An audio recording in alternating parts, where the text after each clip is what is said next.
The static started 3 weeks after we breached the second ice shelf. At first, it was just a few odd blips. Interference was nothing new this far out, especially with Saturn hovering like a bloated god in the sky, its rings casting a shimmering halo over everything. Our communications with Earth were already terrible. Delayed, crackling, and half the time, not worth the effort of listening. But this was different. This wasn't the normal hum of machinery or the occasional spike from Saturn's magnetic field. There was a voice buried in it, and it wasn't one of ours. I picked it up during a routine maintenance check. It was late, but then it was always late on Enceladus. The sun barely gave a damn about us, its weak light filtering through the ice like a distant memory of warmth. Most of the crew was off duty, or at least pretending to be. A few were probably gathered in the wreck bay, trying to drink away the ache of isolation with rations that tasted like chemically flavored spit. I was alone, running diagnostics on the comms relay. That's when I heard it. Faint at first, too faint to make out more than a few distorted syllables. I stopped, leaning in closer, my fingers pausing over the controls. The sound was garbled, a slurry of static and words that had no place this far from home. I thought it was interference at first. Maybe a distant transmission bouncing off one of Saturn's moons, refracted through God knows what. But the more I listened, the more the hairs on the back of my neck stood on end. The voice wasn't distant. It wasn't foreign. It was human. Broken, warped by distance and something else. Time maybe, but unmistakably human. And whoever it was, they were pleading for help. Please, can anyone hear us? We're trapped. God, please help us. I froze. It wasn't one of us. No one from the colony was on the line. I checked the relay, the signal origin, thinking maybe one of the comms team was screwing with the equipment, trying to stave off the crushing boredom that ate away at us like slow rot. But the signal wasn't coming from Enceladus. It wasn't coming from anywhere near us. The readings pointed to Saturn's rings. I tapped the console, running a more detailed scan. The relay confirmed the same thing over and over. The signal source was in the fragment field way out beyond the ring's visible structure. That made no sense. Nothing out there but dust and rocks, orbiting for millennia, untouched and uninhabited.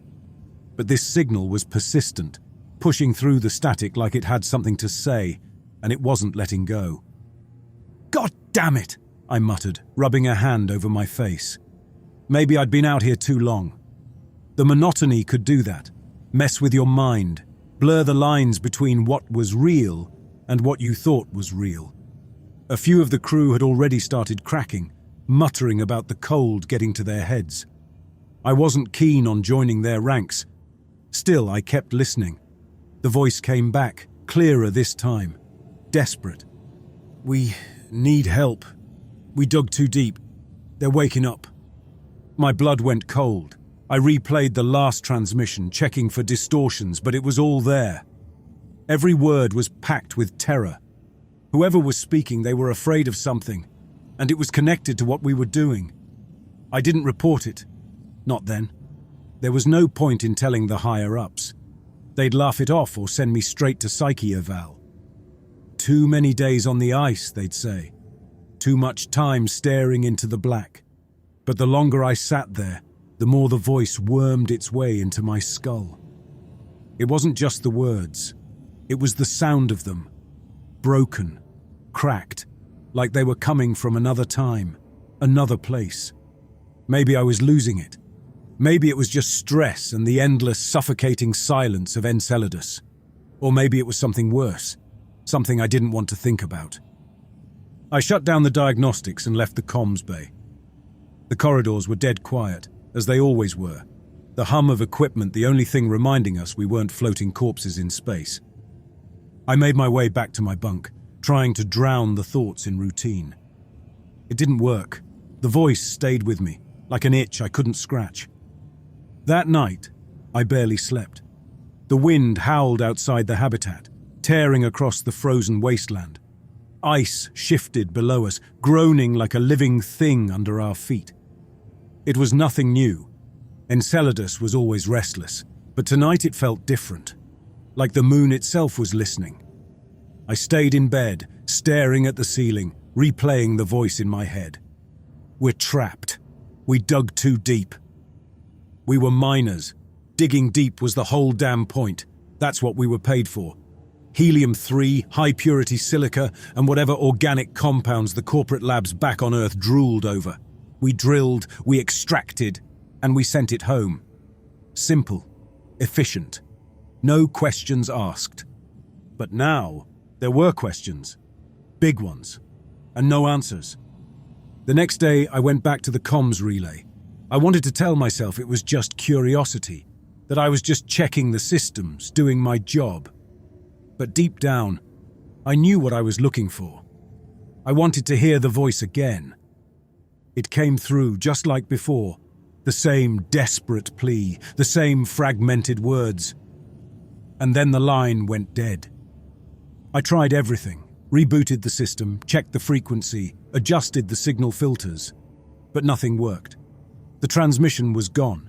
The only thing left was the noise of static. I sat there, staring at the console, feeling a knot tighten in my gut. Something wasn't right, and whatever it was tied to Saturn, tied to those rings. The same rings I'd grown used to, the ones we all marveled at when we first arrived, like idiots on a sightseeing tour.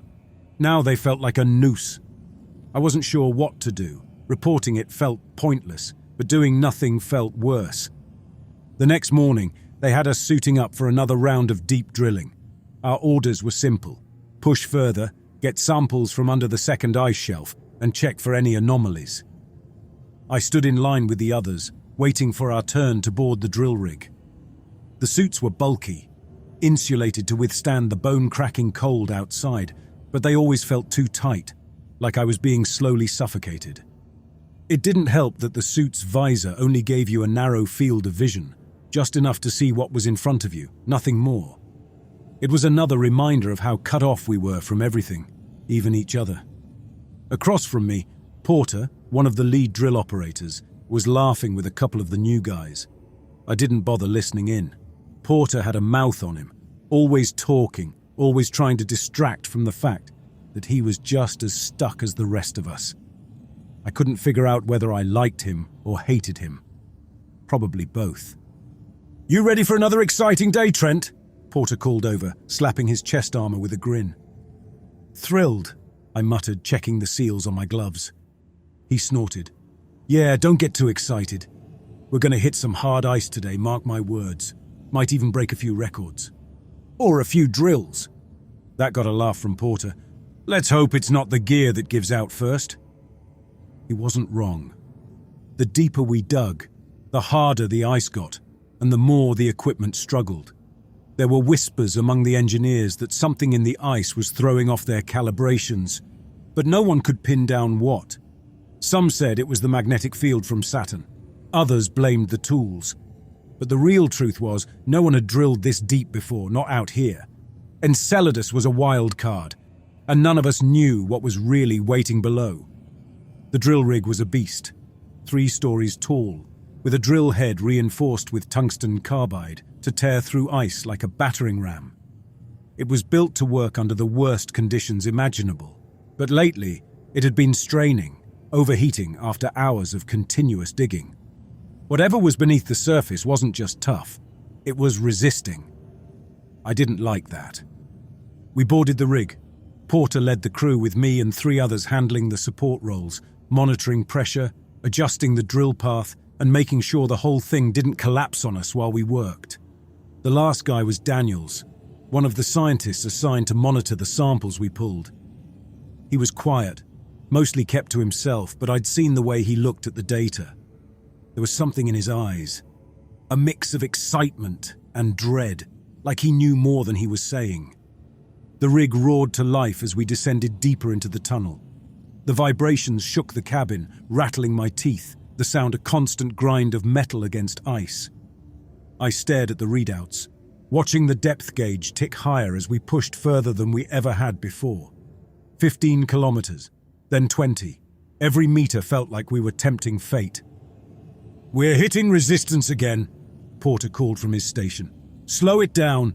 Keep the pressure steady." I adjusted the settings, watching the power levels spike. The ice was dense, harder than any material we'd encountered on the surface. That was when I felt it. A shudder running through the rig. I glanced at Porter, but he didn't seem to notice. "Did you feel that?" I asked. He shrugged. "Rig's old, it's always got a few creaks." We continued digging for another few hours, and the deeper we went, the more the ice fought us. Daniels was glued to his monitors, barely saying a word. He knew something was off. And then we hit it. The drill let out a metallic screech, the whole rig shuddering as the drill head ground to a sudden halt. Warning lights flashed across the console, and Porter cursed under his breath. "What the hell was that?" he barked, yanking at the controls. "It's not ice," I said, looking at the readings. "Whatever we hit, it's not ice." Porter slammed the emergency brake, and the rig groaned to a stop. The cabin was dead silent, except for the sound of the systems trying to reset. I glanced over at Daniels. He was staring at his screen, his mouth open in disbelief. "What is it?" I asked, already dreading the answer. Daniels looked up. "It's organic." My stomach twisted. "What do you mean, organic?" "I don't know," he muttered, typing furiously into the console. "The readings, they don't make sense. There's something down there, biological material, but it's huge, way bigger than anything we should be finding under this ice." "Bones?" Porter asked, his tone halfway between curiosity and annoyance. Daniels shook his head. "Not just bones, it's more complex." Porter leaned back in his chair, letting out a low whistle. "Well, that's new. Guess we found ourselves a little more than minerals, huh?" I glanced at the others. They were all staring at the monitors, no one saying a word. We'd been trained to deal with unexpected finds, strange formations, possible microbial life, things like that. But this was different. "We should pull back," I said. "Get a sample and head topside. We're not equipped to handle whatever this is." Porter snorted. "Pull back? Are you kidding? This is the kind of thing that'll put us on the map. We dig it out, take a few pictures, and we're heroes. Corporate's gonna eat this up." I clenched my fists, trying to keep my voice steady. "We don't know what's down there, Porter. It could be dangerous." "Dangerous?" He laughed. "It's a fossil, Trent. A big one, sure, but a fossil. What's it gonna do? Crawl out and eat us?" I was about to push the issue when Daniel spoke up again. "There's more," he whispered, his eyes fixed on the screen. "It's not just one. There's more." Porter frowned. "What do you mean more?" Daniels turned the monitor so we could all see. The sonar readings showed a cluster of shapes, huge and twisted, buried deep beneath the ice. They looked like bones, but not like anything I'd ever seen. They were too large, too rough, too bizarre. "We need to stop," I said, more forcefully this time. "Seal the drill and report this. We don't have the gear to dig this out safely." Porter hesitated, glancing between me and the rest of the crew. The smart move would have been to pull back, like I said. But Porter wasn't smart. He was ambitious. And that ambition was going to get us all killed. He shook his head. "No way. We've come this far. We're not stopping now." I stared at him, my blood boiling. "You're making a mistake." "Maybe," he said with a shrug. "But it's my mistake to make." Porter turned back to the console, his fingers moving across the controls with a forced calm. "Restarting the drill," he muttered. I could see the tension in his movements, the bravado already starting to slip. He punched in the commands and the rig lurched to life again, the deep mechanical hum filling the cabin. The drill head whined as it bit into the ice, but there was something different this time. The resistance was stronger. It wasn't just hard ice. We all knew it. The grinding sound became harsher, like it was tearing through something solid. The vibrations grew worse, rattling through the rig. "Steady," Porter muttered under his breath, adjusting the pressure settings. The drilling wasn't smooth anymore. Whatever we'd hit, it was fighting back. Then the rumbling started, a tremor beneath our feet. I told myself it was normal, just the ice settling, but it grew. The vibrations intensified, shaking the rig more violently by the second. The walls around us groaned as if they were being crushed by some unseen force. I grabbed the edge of the console while the rest of the crew exchanged panicked looks. Porter was still staring at the sonar readings, but his cocky grin was gone, replaced by something closer to fear. "Everyone stay calm," he said, but his voice wavered. "We've hit a pocket of gas or something shifting in the ice. The rig can handle it." None of us believed that, not after what we'd seen. Those twisted shapes on the monitor weren't some geological oddity, and whatever was moving beneath us wasn't gas. "Porter, we need to pull the drill out," I said again, louder this time. The rumbling beneath us had started to settle, but it didn't feel like it was going away. It felt like something was waiting, just below the surface. Porter shot me a glare, but before he could argue, there was a high-pitched whine, followed by a series of alarms from the rig's control panel. The rig's systems were going haywire, pressure spiking, sensors failing, power levels dipping dangerously low. "Great, what now?" Porter muttered, frantically punching commands into the console. "Reboot the system. Daniels, get the auxiliary power online." Daniels snapped out of his daze, his fingers fumbling over the keyboard. "Working on it, but these readings, they don't make sense." "Forget the readings," Porter said. "Just get the rig stable." But it was too late. The ground beneath us gave another violent tremor, and the rig lurched to one side. I braced myself against the wall as the cabin tilted, throwing tools and equipment across the room. One of the crew, O'Hara, wasn't fast enough to grab onto something and slammed into the far wall with a thud. I rushed over, pulling him up as he groaned, clutching his shoulder. "You all right?" O'Hara winced, nodding, but I could tell he was hurt bad. Probably dislocated something. The rumbling hadn't stopped, but it was more rhythmic now, like something deep beneath us was pushing upward. Porter was yelling orders, but his voice barely registered. I glanced at the monitor, at those shapes below the ice. There were more of them now, dozens, moving. Whatever was down there wasn't dormant anymore. It was coming. "We've got to get out of here," I said, my voice low but firm. I wasn't asking anymore. I could feel it in my gut. We were out of time. The rig lurched again, this time with a loud crack, the sound of metal splitting. The ground beneath us shifted violently, and the drill head snapped like a twig, the whole cabin tilting dangerously. I barely had time to register the warning alarms before I heard a new sound, something scraping against the rig's hull, something massive. "Seal the rig! Pull us out!" I said, my voice cutting through the panic. But Porter wasn't listening anymore. He was staring out the viewport, his face drained of color. I followed his gaze and felt my blood run cold. The ice outside was shifting, bulging upward as something huge pressed against it from below. Cracks spider-webbed across the surface, widening with every second. The ice exploded outward in a shower of shards, and something surged up from beneath. It was a mass of thick, angular limbs covered in a mottled black exoskeleton that reflected the ice like polished stone. Each joint flexed with remarkable accuracy, the plates grinding as they moved, revealing slick, sinewy muscles underneath. From its body, long extensions of coiled metal and flesh reached out, twitching with spasms of movement, as if something inside was struggling to stay contained. Steam rose from its body, heat clashing with the cold air like an engine running hot after being dormant for far too long. "Jesus Christ!" Daniels breathed, backing away from the viewport. The creature wasn't alone. Behind it, more were emerging from the ice, their massive forms tearing free of their frozen prison. They stretched and flexed, towering over us, their limbs grinding against each other as they moved, each one thumping the ground with terrifying force.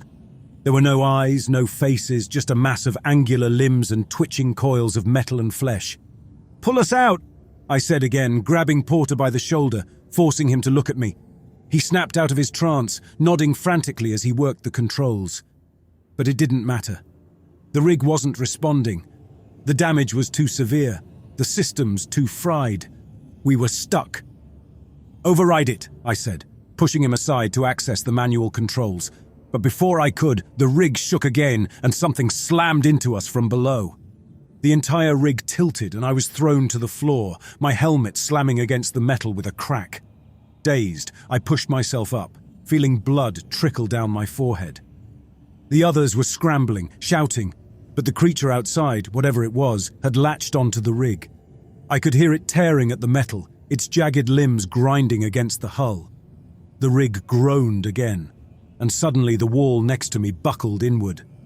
A massive limb, a thick, angular extension of exoskeleton and sinewy muscle, punched through the hull, wrenching a hole into the cabin. Freezing air blasted in and the temperature dropped instantly. "Get to the escape hatch," Porter said, panic finally overtaking him. He stumbled toward the back of the cabin, where the emergency hatch was located. The rest of the crew followed, O'Hara limping behind with his injured shoulder. I grabbed Daniels, who was still staring at the hole in the wall, his face pale as death. "Move," I said, dragging him toward the hatch. "We've got to go now." The creature outside wasn't stopping. I could hear it tearing at the rig, the sound of metal being shredded like paper. Another one of those things surged up from below, its thick limbs and coiled extensions writhing as it broke free of the ice. The hatch was open. Porter was the first through, followed by O'Hara and the others. I shoved Daniels toward it, then glanced back at the hole in the wall. The creature's limb, a thick mass of black exoskeleton and twitching coils, was wriggling through, trying to widen the gap. I didn't wait to see what would happen next. I dove through the hatch, pulling it closed behind me, just as the rig gave one final groan. The ground beneath us shifted again, and I heard the sound of the rig collapsing behind me, sinking into the ice. We were outside now, standing on the frozen surface of Enceladus. The creatures were still moving, still breaking free of the ice, their massive forms towering over us. There were at least 5 of them now, maybe more, all writhing and stretching, their limbs grinding as they tore their way up from the depths. "We need to head for the outpost," Porter said, his voice steadying as he shifted into command mode. "The rovers are just past the ridge. We get there and we can make it back." I nodded, barely keeping my breath even as I glanced over my shoulder at the shapes behind us. The ground trembled again, the creatures tearing through the ice with terrifying precision, but we kept moving. Porter led the way, his eyes fixed on the ridge, O'Hara limping after him, gritting through the pain. Daniels followed, his wide eyes darting between the rovers in the distance and the nightmare clawing its way closer. We sprinted the last stretch, stumbling and sliding across the frozen surface. I could feel the vibrations getting stronger behind us, the creatures closing in, but the sight of the rovers spurred us on. Porter reached the first one and yanked the door open, waving the rest of us in. I shoved Daniels inside, followed by O'Hara, who grunted as he climbed in. I glanced back one last time. The creatures were there, their massive limbs stretching across the ice, the ground cracking under their weight. Porter hit the controls and the rover roared to life, skidding slightly as it tore away from the ridge.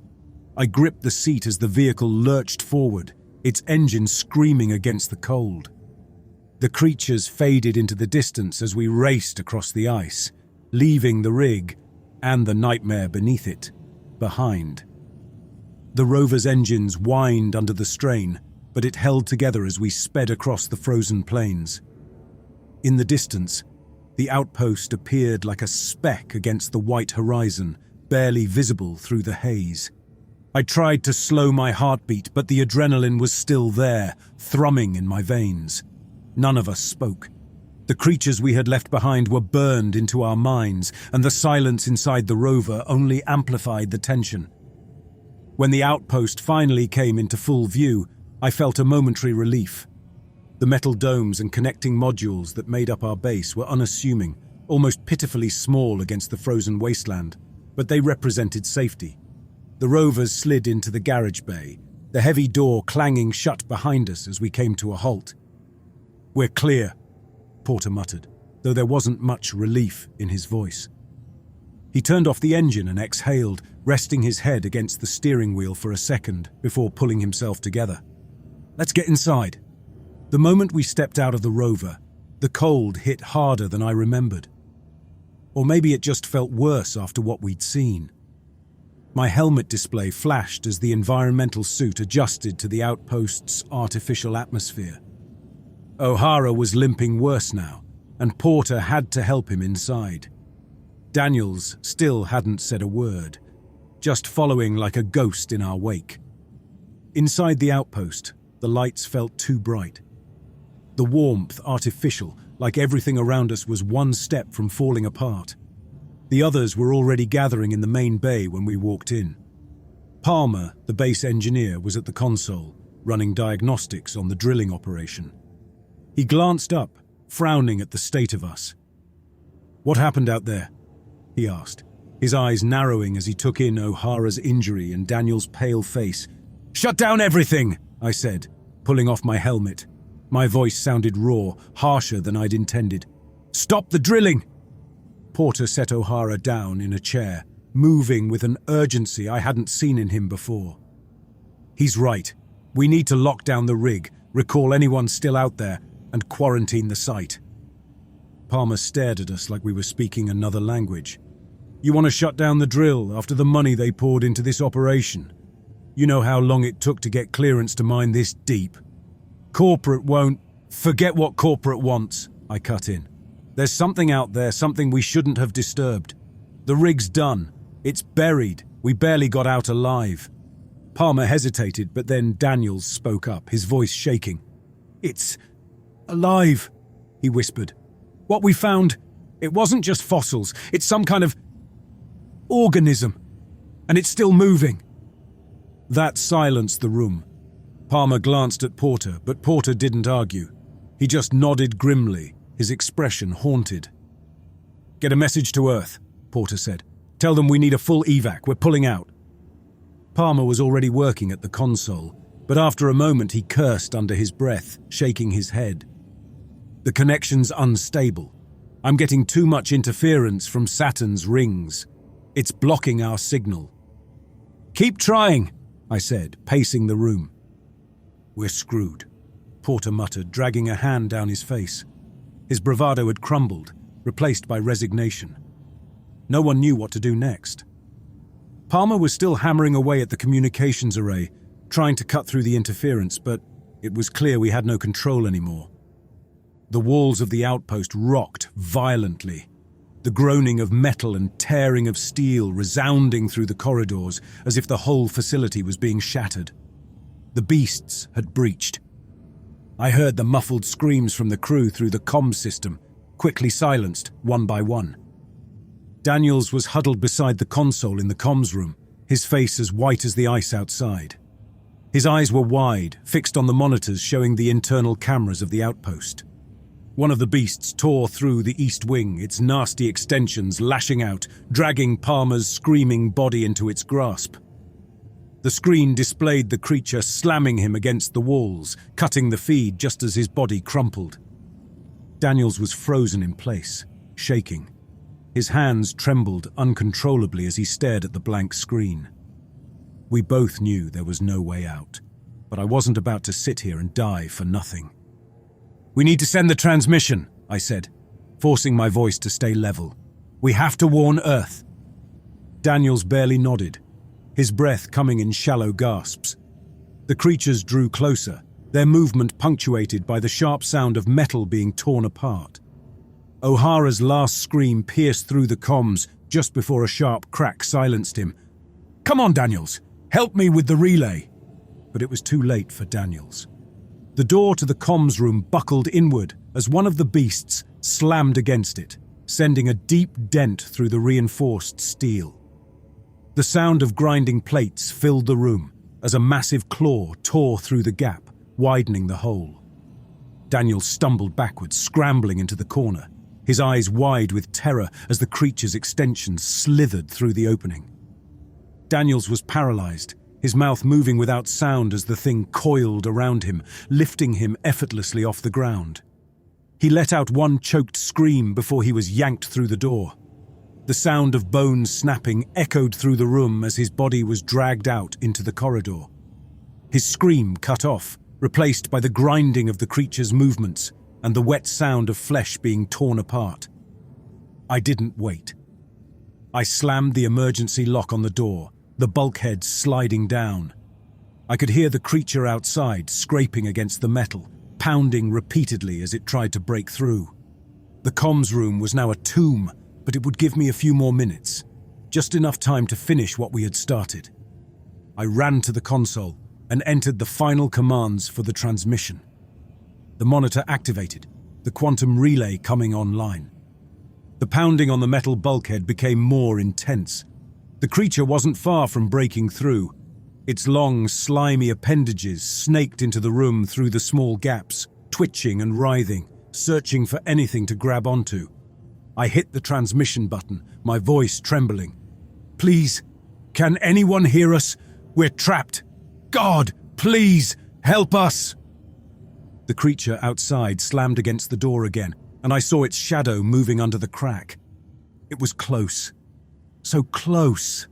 I continued, my voice steadying as I realized the inevitability of it all. "We need help. We dug too deep. They're waking up." The creature let out a deep, raspy noise while clawing at the bulkhead, its limbs pushing deeper into the room. I could feel the warmth from its body, steam rising as it adjusted to the surroundings. I could sense the rapid beating of my heart, but my fingers didn't hesitate. "Can anyone hear us? They're coming!" As the final words left my mouth, the bulkhead crumpled inward. The creature forced its way into the room, its limbs grinding and snapping as it squeezed through the narrow opening. I watched it advance, its body throbbing with vitality, the same fusion of metal and flesh that had slaughtered the others. There was nowhere to run. The appendages reached out, wrapping around my leg, pulling me toward it. I felt the pressure tighten, crushing against my suit, and I gasped, but the console blinked one last time. The transmission was sent. The creature dragged me closer, its limbs flexing as it prepared to tear me apart. But I didn't resist. The message had been sent. The warning would reach Earth. I had done my part.